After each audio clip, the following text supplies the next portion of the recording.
Welcome to today's Explainer. We're jumping right into one of the most incredible, invisible journeys happening all around us every single day.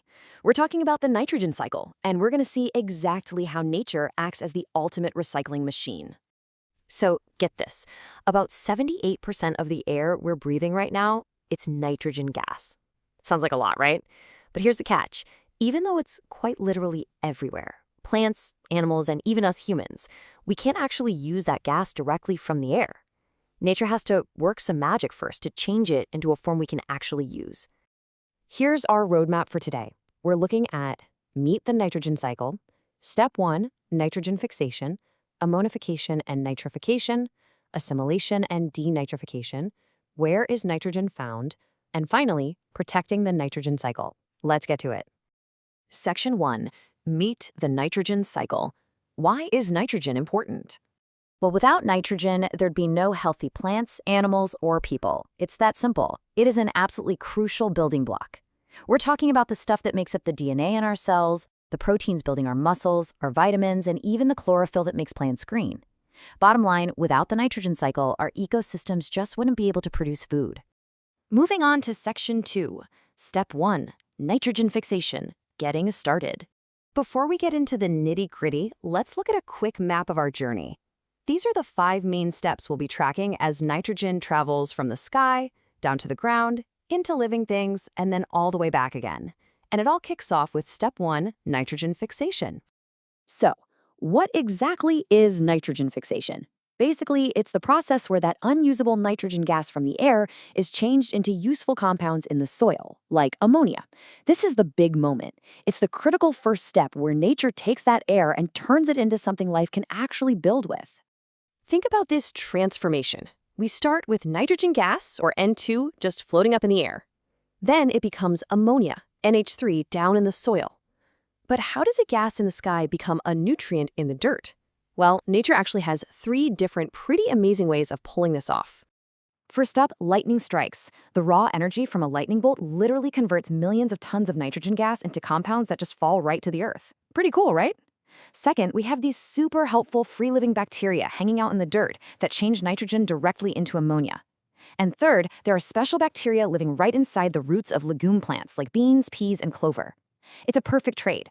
The plant gives the bacteria sugar, and the bacteria give the plant usable nitrogen. That is some serious teamwork.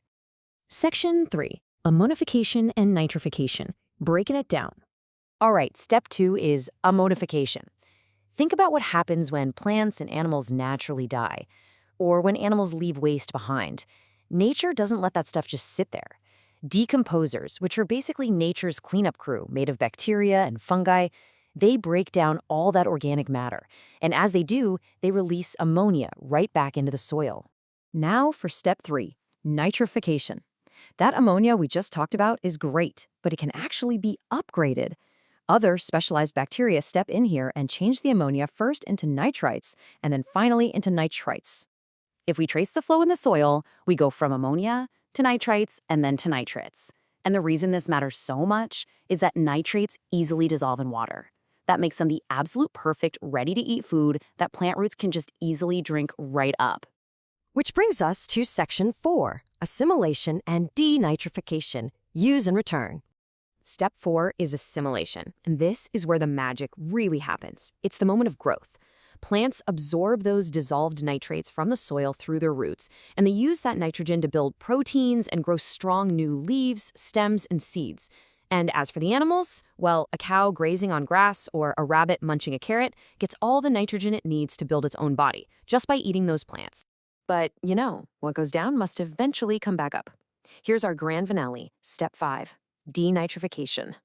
In certain environments, like wet soil that doesn't have a lot of oxygen, a totally different group of bacteria, called denitrifying bacteria, take over. They take those nitrates left in the soil and change them completely back into nitrogen gas. And just like that, the nitrogen gas is released right back up into the sky. It's the ultimate proof that nature literally never wastes nitrogen. The loop is completely closed, and the whole cycle is ready to start all over again.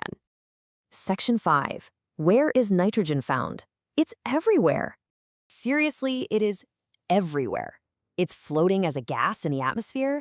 It's buried in the soil as ammonia, nitrites, and nitrates. It's inside the living bodies of every plant and animal. It's dissolved in our water. It's in waste and dead matter being broken down. And it's even locked away inside some minerals. It's just constantly on the move through the air, the earth, the water, and the living creatures. Section 6. Protecting the nitrogen cycle. How we can help. We humans actually play a massive role in keeping this recycling system running smoothly. For instance, we need to be super careful not to overuse fertilizers. If we use too much, those extra nitrates can wash out of the soil, run into our rivers and lakes, and cause some really dangerous pollution that harms aquatic life. So we need to avoid polluting, we should plant cover crops to protect the soil, save water, and really support sustainable farming. Because at the end of the day, healthy soil means healthy plants, animals, and people. All right, quick pop quiz to see who's been paying attention. Can you name the 5 main steps of the nitrogen cycle we just walked through? Let's do it together. 1. Nitrogen fixation. 2. Amodification. 3. Nitrification. 4. Assimilation. And 5. Denitrification. To wrap up this explainer, I just want to leave you with this one thought. Nature never wastes nitrogen. It just endlessly recycles it again and again in this perfect loop. So next time you step outside, take a deep breath of that 78% nitrogen air. Look at the plants around you and think about all those invisible microscopic bacteria working so hard beneath your feet. Kind of makes you wonder, right? What other incredible invisible cycles are keeping your own backyard alive right now? Thanks for exploring with me today, and keep learning.